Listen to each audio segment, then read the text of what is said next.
여러분, 한번 상상해 보세요. 완벽하게 쉬어링돼서 겉은 엄청 바삭하고 또 칼을 딱 대는 순간 육즙이 막 흘러넘치는 스테이크 있잖아요. 아, 상상만 해도 벌써 군침이 도네요. 그렇죠. 그걸 한 입 베어 물었을 때 입안을 꽉 채우는 그 폭발적인 감칠맛? 혹시 그 엄청난 풍미가 세계적인 셰프의 어떤 화려한 솜씨가 아니라 아니라. 얼어 죽지 않으려고 처절하게 발버둥치는 미세한 세포들의 끔찍한 생존 투쟁에서 비롯되었다고 한다면 여러분은 믿으시겠습니까? 와, 생존 투쟁이요? 표현이 엄청 강렬한데요? 사실 흔히들 우리가 정육점에서 산 고기를 그냥 생명이 끝난, 뭐랄까, 죽은 고기 덩어리라고 생각하잖아요. 네네, 당연히 그렇게 생각하죠. 이미 도축이 끝났으니까요. 그런데 사실 그 안에서는 우리가 상상도 못한 아주 역동적인 드라마가 펼쳐지고 있습니다. 도축된 고기는 정적이고 죽어있는 상태라는 우리의 일반적인 상식은 그 고기가 빈결점 근처에 도달하는 순간, 완전히 깨지게 된다는 거죠. 맞습니다. 완전히 깨집니다. 특정 조건, 특히 온도가 영하로 급격히 떨어지는 그런 극한의 상황에서 그 안에 미시세계는 말 그대로 치열한 전쟁터로 돌변하거든요. 이야, 이거 진짜 흥미진진한데요. 그래서 오늘 우리의 심층 탐구는 바로 영하 1.5도, 즉 고기가 꽁꽁 얼어붙기 직전의 그 극한 상황, 이른바 빙온 영역으로 들어갑니다. 네, 빙온, 영어로는 아이스 템퍼러처라고 하죠. 맞습니다. 오늘 우리가 파헤쳐볼 자료들이 지금 제 앞에 한가득 쌓여 있는데요. 각종 생화학 연구 논문들부터 미식 과학 저널들까지 아주 흥미로운 문헌들입니다. 이 문헌들을 종합해보면 진짜 놀라운 사실들이 많아요. 네, 그래서 이 자료들을 통해서 고기 세포가 얼지 않기 위해 만들어내는 일종의 부동액 생성 메커니즘이죠. 이 과학적 원리와 또 그것이 여러분의 미식 경험을 어떻게 완전히 뒤바꿔 놓는지 아주 낱낱이 해부해 볼 계획입니다. 자, 본격적으로 파헤쳐 볼까요? 좋습니다. 이 놀라운 생화학적 마법을 온전히 이해하시려면 먼저 세포가 그토록 필사적으로 피하고자 하는 근본적인 공포에 대해서 아셔야 합니다. 근본적인 공포요? 네, 바로 결빙, 그러니까 얼어붙는 것에 대한 공포죠. 세포 입장에서 물이 얼어붙는다는 건 단순히 온도가 낮아지는 것을 넘어선 아주 끔찍한 물리적, 화학적 사용 선고나 다름없거든요.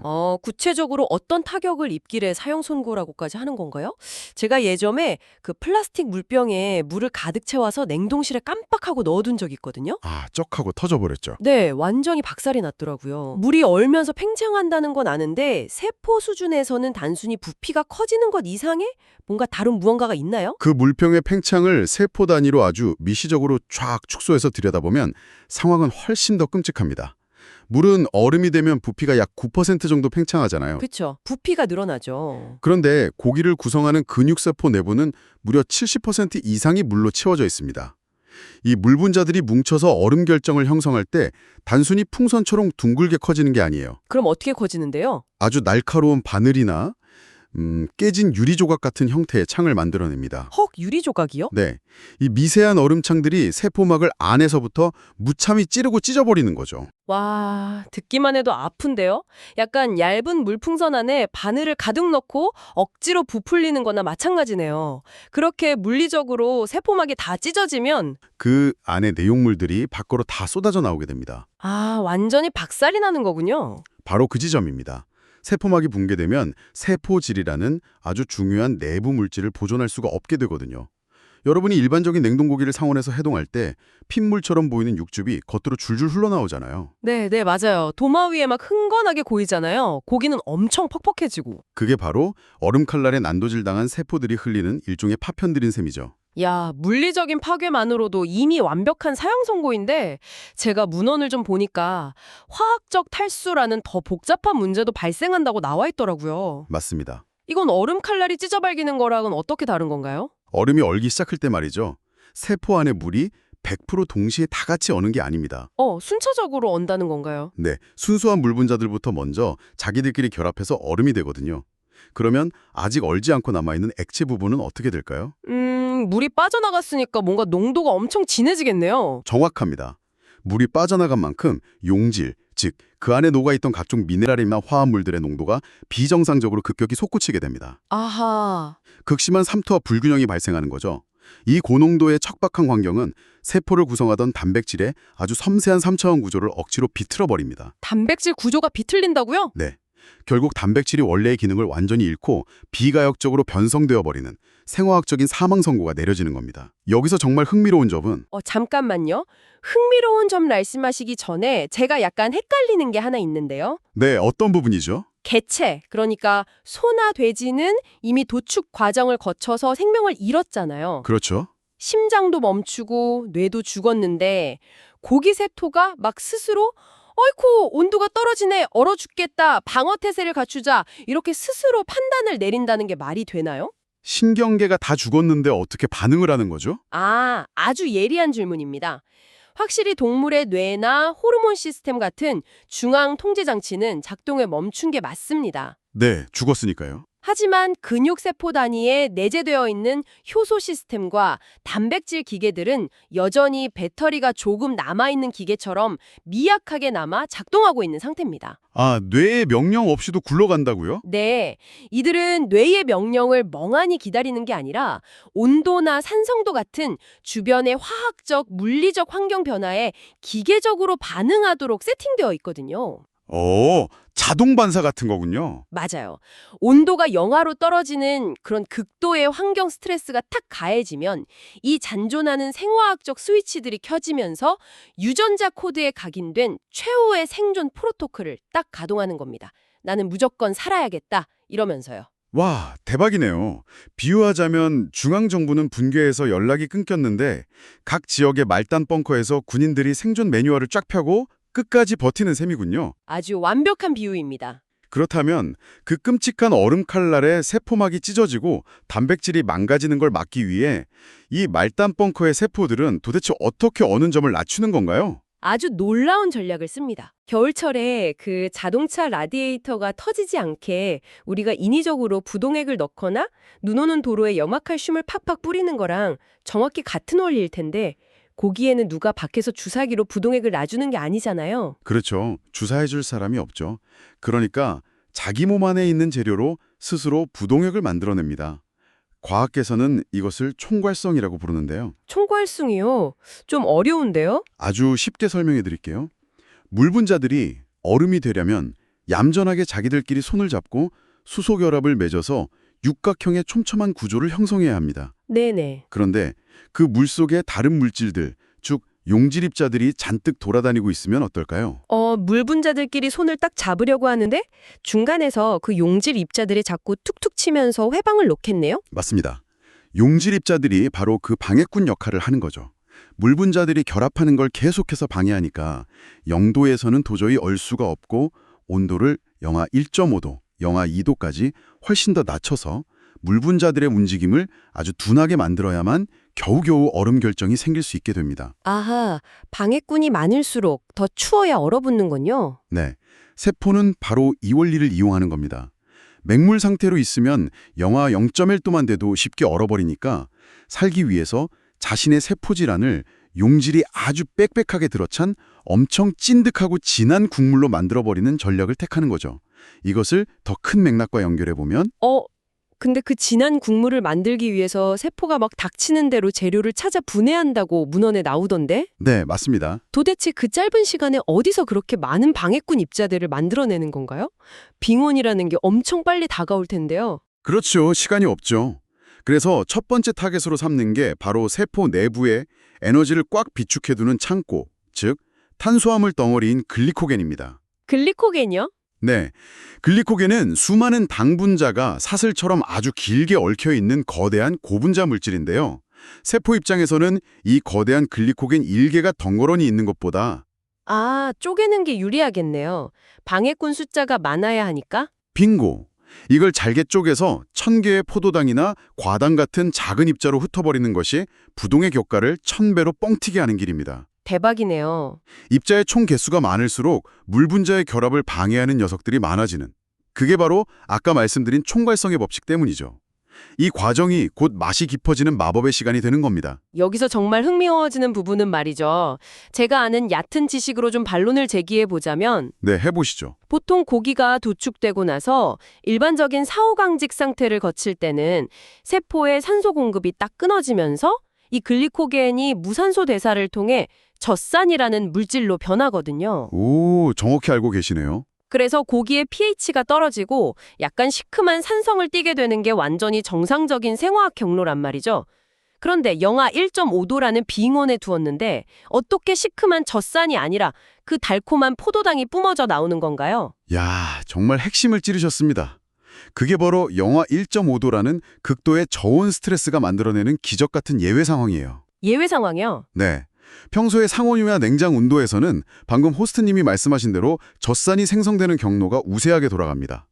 하지만 어느 점 직전의 극한 상황에서는 이 기존의 젖산 생성 효소들의 활동이 꽁꽁 얼어붙어서 억제되어 버립니다. 아하, 추워서 걔네들은 파업을 하는군요. 그렇죠. 대신에 이 극한 스트레스에 반응하는 다른 분해 요소들이 우위를 점하게 되죠. 생존을 위해 가장 빠르고 효율적인 부동액, 즉 작은 당분자들을 엄청나게 만들어내는 경로로 시스템 자체가 확 비틀려 버리는 겁니다. 와, 죽음의 문턱이 간 스트레스가 고기의 화학적 운명을 통째로 바꿔버리는 거군요. 빙원 숙성육을 먹었을 때 인위적인 설탕의 끈적한 단맛이 아니라 고기 본연의 풍미를 싹 감싸는 듯한 아주 은은하고 고급스러운 단맛이 나잖아요. 네, 그 단맛 진짜 기가 막히죠. 그 이유가 바로 세포가 만들어낸 이 천연 포도당 부동액 덕분이었네요. 진짜 놀랍습니다. 하지만 불행하게도 세포의 시련은 여기서 끝나지 않습니다. 네, 아직도 안 끝났다고요? 빈결점은 계속 다가오고 영하 1.5도라는 맹추위를 끝까지 견디기에는 당분만으로 만든 부동액의 농도가 여전히 부족했던 겁니다. 아, 땔감이 모자라군요. 얼음 칼날이 바로 코앞까지 다가오는 절체절명의 위기 속에서 세포는 살아남기 위해 정말 끔찍할 정도의 극단적인 선택을 하게 됩니다. 끔찍한 선택이요? 설마 세포가 자기 자신의 구조를 부수기라도 한다는 건가요? 맞습니다. 비유하자면 밖은 지금 영하의 눈보라가 막 몰아치고 있고 집안의 뼘날로 땔감은 다 떨어졌는데 어떻게든 얼어 죽지 않으려고 자기가 엄청 아끼던 비싼 마호가니 가구부터 부수기 시작해서 네네. 나중에는 자기가 살고 있는 집의 뼈대인 기둥까지 도끼로 쾅쾅 뜯어내서 불태우는 그런 상황인 거네요. 와, 진짜 정확하게 짚으셨습니다. 세포의 형태를 꼿꼿하게 유지해주던 뼈대, 즉 거대한 단백질 덩어리들을 스스로 마구 해체하기 시작하는 겁니다. 자기 살을 깎아먹는 거군요. 그렇죠. 극저온의 스트레스 상황에서 카텝신우나 칼파인 같은 강력한 단백질 분해 효소들이 확 활성화됩니다. 이 효소들이 액틴이나 미오신 같이 아주 질기고 거대한 근육 단백질들을 싹둑싹둑 잘라버려요. 가위로 오리듯이요. 네, 그렇게 해서 수천, 수만 개의 아주 작은 유리 아미노산들로 조각내버리죠. 호스트님 비유대로 집의 기둥을 쪼개서 당장 불을 피울 장작 수만 개를 억지로 만들어내는 과정입니다. 살아남겠다고 근육을 뜯어서 아미노산 장작을 만든다. 그런데 그 처절하게 쪼개진 아미노산들이 우리 인간의 혀에 딱 닿으면 기가 막힌 미식의 레이어가 된다는 거잖아요. 맞습니다. 이 자기 파괴적인 과정을 통해 폭발적으로 쏟아져 나오는 아미노산 중 가장 핵심적인 녀석이 바로 글루탐산입니다. 아, 글루탐산 천연 MSG 아닌가요? 네, 다시마나 치즈에 엄청 풍부하게 들어있는 우리가 흔히 감칠맛이라고 부르는 우마미의 본질이죠. 연구 자료들에 따르면 이 빙온 숙성을 거친 고기는 일반 고기에 비해서 이 글루탐산의 함량이 최대 2배에서 3배까지 무섭게 솟구친다고 합니다. 와, 3배요? 어쩐지 빙원 숙성육 먹으면 입안에 막 침이 고이더라고요. 그런데 감칠맛만 높아지는 게 아니라 다른 맛의 레이어도 층층이 막 쌓인다고 들었거든요. 네, 아미노산은 종류마다 미각 수용체에 전달하는 신호가 완전히 다릅니다. 예를 들어 글리신이나 알라닌 같은 아미노산들은 앞서 글리코겐에서 나온 포도당과는 또 다른 결의 아주 산뜻하고 기분 좋은 단맛을 쫙 추가해주고요. 단맛의 레이어가 겹치는군요. 그리고 류신이나 이소류신 같은 아미노산들은 약간의 쌉쌀한 맛을 더하면서 전체적인 고기의 풍미가 입안에 아주 오래 머물게 하는 묵직한 바디감을 줍니다. 미식계에서 흔히 코쿰이라고 부르는 깊이감을 형성하는 거죠. 꾸꾸미. 야, 그러니까 세포가 생존을 위해 만들어낸 그 처절한 아미노산 칵테일이 우리한테는 그야말로 완벽한 조미료가 되는 셈이네요. 진짜 아이러니의 극치입니다. 고통스러운 발버둥이 최고의 맛을 잉태한다니요. 네, 자연의 섭리가 참 얄궂죠. 자, 그럼 여기서 요리의 관점으로 한번 넘어가 보죠. 세포가 살아남겠다고 당분과 아미노산이라는 천연 부동액을 자기 몸속에 진짜 터질 듯이 쟁여놓았습니다. 네네. 이제 이 고기가 차가운 빙온실을 나와서 뜨거운 불판 위에 올라갈 때 이 성분들이 열과 만나면서 마이야르 반응을 일으킨다고 아까 자료에 나오던데 맞나요? 네, 그렇습니다. 고기를 구울 때 표면이 갈색으로 싹 변하면서 우리 침샘을 자극하는 미친 향이 나는 현상. 그게 바로 마이야르 반응이거든요. 아미노산과 환원당이 고온에서 쫙 결합하면서 수백 가지의 새로운 향기 화합물을 뿜어대는 아주 복잡한 화학 반응이죠. 근데 여기서 제가 한 가지 진짜 궁금한 게 있습니다. 방금 글리코겐이 쪼개져서 나온 포도당을 환원당이라고 부르셨는데 네, 환원당이요? 이게 우리가 요리할 때 쓰는 일반적인 백설탕이랑 도대체 어떻게 다르길래 열을 만났을 때 훨씬 더 폭발적으로 반응하는 건가요? 문헌 자료에서 이 상태를 준비된 화약고라고까지 묘사했던데 굳이 화약고라고 부르는 이유가 있나요? 아주 중요한 차이가 있습니다. 일반적인 설탕, 즉 자당은 분자 구조가 아주 안정적이에요. 그래서 화학 반응을 일으키려면 꽤 높은 상당한 에너지가 필요합니다. 온도가 엄청 높아야 한다는 거네요. 네. 반면에 포도당 같은 환원당은 분자 구조 끝에 화학적으로 다른 물질과 막 결합하려고 안달이 난 카르보닐기라는 아주 불안정하고 활발한 부위를 가지고 있습니다. 오, 약간 언제 터질지 모르는 시한폭탄 같은 거군요. 아, 그래서 일반 고기는 잘못 구우면 겉은 안 타고 속만 질겨지는 거군요. 그렇죠. 하지만 비군 숙성육은 다릅니다. 세포가 살기 위해 이 불안정하고 반응성 높은 두 가지 핵심 재료를 세포 안에 이미 꽉꽉 채워둔 상태거든요. 말 그대로 불꽃만 튀면 터질 준비가 되어 있는 준비된 화작고인 겁니다. 그래서 이 모든 게 우리에게 무슨 의미일까요?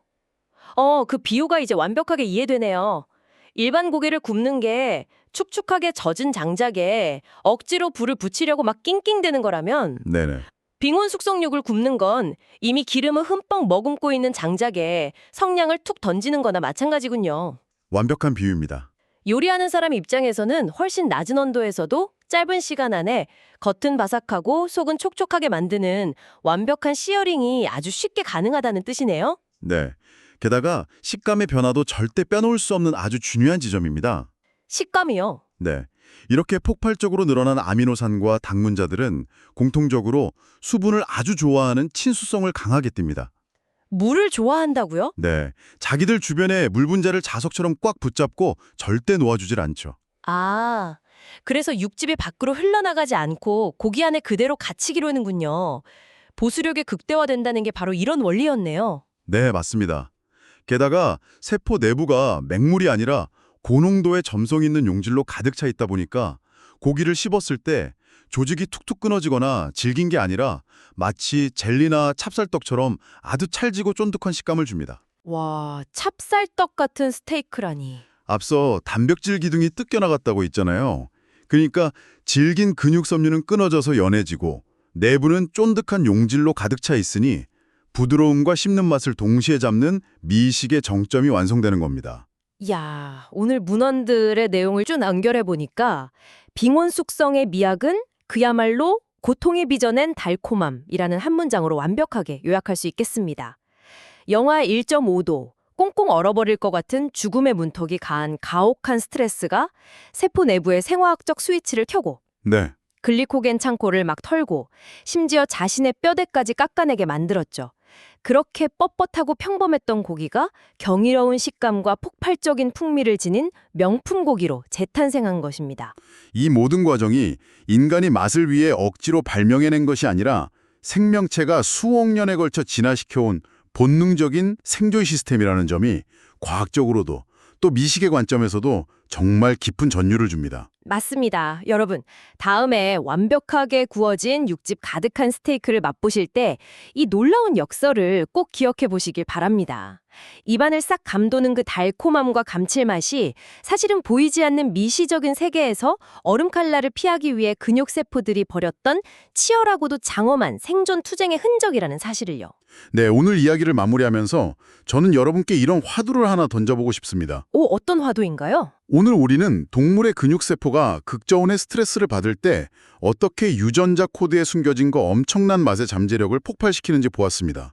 그렇다면 고기가 아닌 식재료들은 어떨까요? 고기가 아닌 식재료요? 채소 같은 거요? 네, 채소, 과일 혹은 곡물 같은 완전히 다른 식물성 식재료들에게도 우리가 통제할 수 있는 극한의 환경적 스트레스를 아주 정밀하게 가한다면 말이죠.